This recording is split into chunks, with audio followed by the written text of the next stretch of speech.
My favorite part about working in an elementary school is that I could never predict what was going to happen next. Every day was a new, incredible day. There was never a boring moment.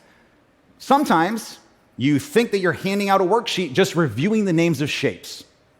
But then, instead of getting back hexagon and octagon, you get back this. And I think we can agree that is just correct. That's right. That is Gabriella. Or another time, I was teaching a class on human biology to my 5th grade students when one of them afterwards handed in this anonymous question card. And you know, what really gets me about this, what kills me, is we had spent so long studying punctuation.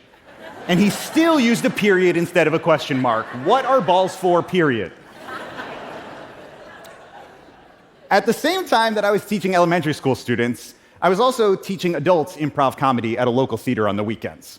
This was a group of retired folks, graduate students, and semi-successful business people who were paying money to spend their Saturday mornings in an unventilated basement with me. And most of the exercises that we were doing together were to get them to let go of the self-critical part of their brain, to release the idea that there was a right answer to find, and to instead be more comfortable with their honest, creative, idiosyncratic thoughts. Now, any elementary school teacher can tell you that getting kids to share their honest, unexpected thoughts, that's not something you have to cultivate. They will do that whether you want them to or not. I mean, here are some real questions that kids asked me out of the blue with no context during what was supposed to be a silent work time. Is it possible to make myself live longer so that I can see the sun explode?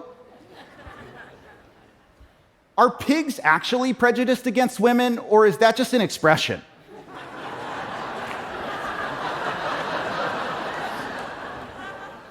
If your brother isn't married yet, why doesn't he just marry your mom? And actually, that brings up a really important point, which is that kids' ideas are not always good. Sometimes they're very bad. I'm personally very grateful that my mom and my brother are not married.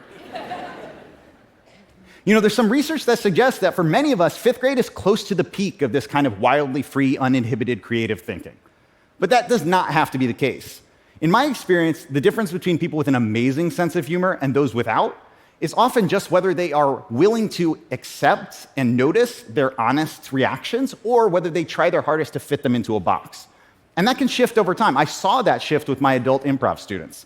At first, when we would do an exercise where they were asked to name 7 things in a given category as quickly and creatively as possible, many of them would get stuck. One guy, Rick, a corporate tax lawyer, answered the prompt, 7 weird types of shoes, by saying, brown shoes, white shoes, black shoes, gray shoes. I'm not going to name all the shoes. It was all a lot of boring shoes. You get it.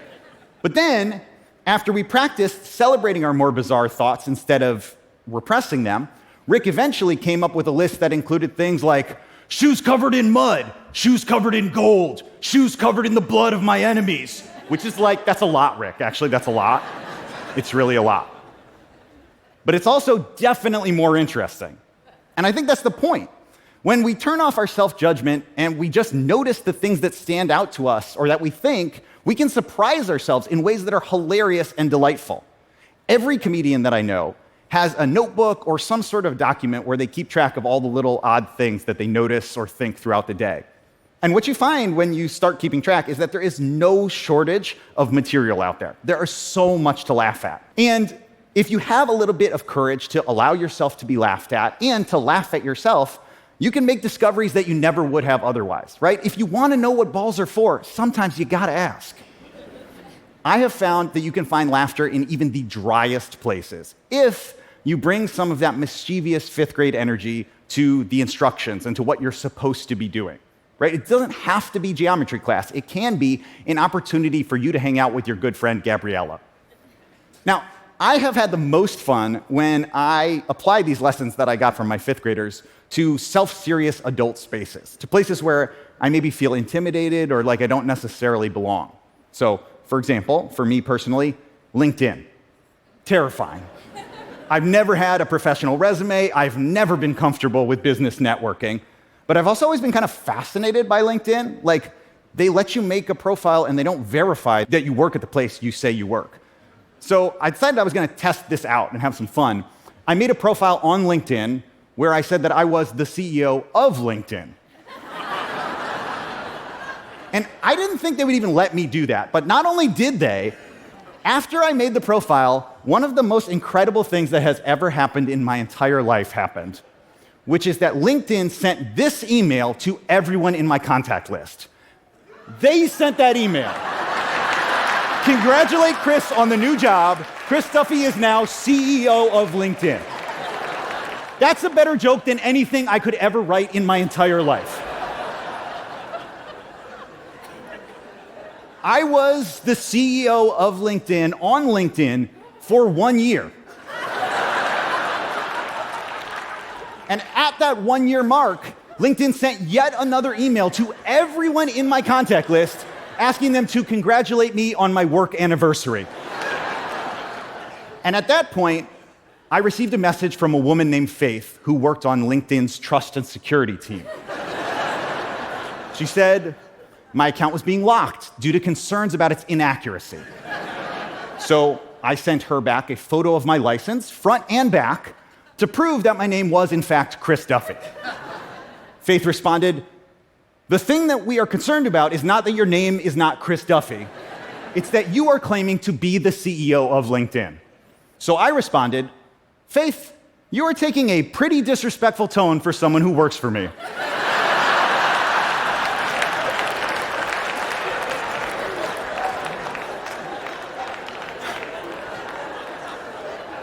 10 seconds later, she permanently deactivated my account.